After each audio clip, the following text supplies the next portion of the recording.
Hey, what's up guys, Sawyer here from TechieGrad. So this is the card folio from Doc Artisan for the Galaxy S7 Edge, but Doc Artisan also sells this case in a normal S7 variant.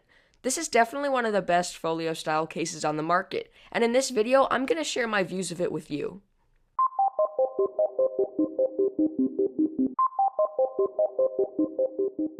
You may know Doc Artisan from quite a few other videos on my channel, and Doc Artisan is also the same company that created the mag mount, and I'll leave a link in the description to the video we did on that car mount.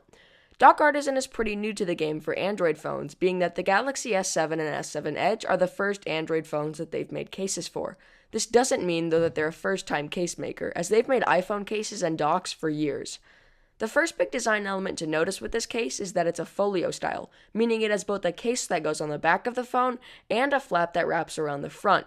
The large majority of these types of cases have places to put credit cards or money in, so there's an extra amount of functionality that's assumed when buying a folio case. You can also expect a certain amount of protection with this case, because all 360 degrees are covered.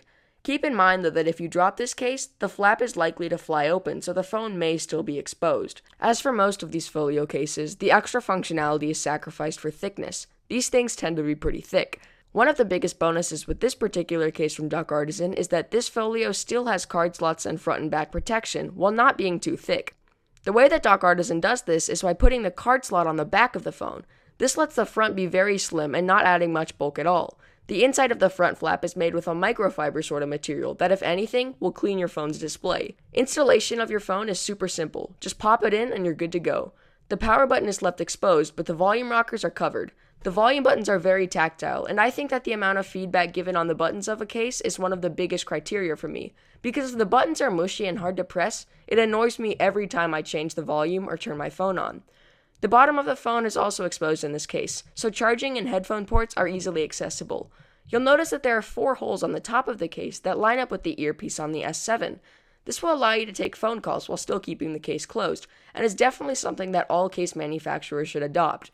Doc Artisan recommends to put no more than 3 cards in this case, or 2 cards with cash, and I have to agree. Keep in mind that if you want to put money in, the best strategy is to fold it into thirds. There's a hole for you to slide out the cards or money with, and for cards this worked great. However, for money, I had a lot of trouble getting it out, and ended up with crumpled bills.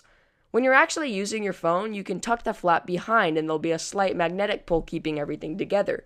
This is something that makes having a folio case less of a burden. Also, when you close the flap, there's also a slight magnetic pull that just makes everything seem a lot more premium. The craftsmanship that comes with Doc Artisan cases is always something that I've loved, and this case is no exception.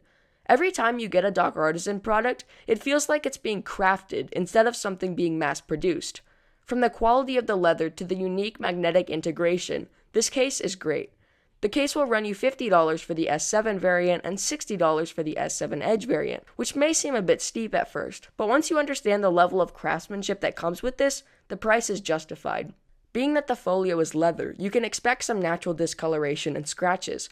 One time I pulled the brown leather case out of my pocket and noticed that there was a small sort of hole in it.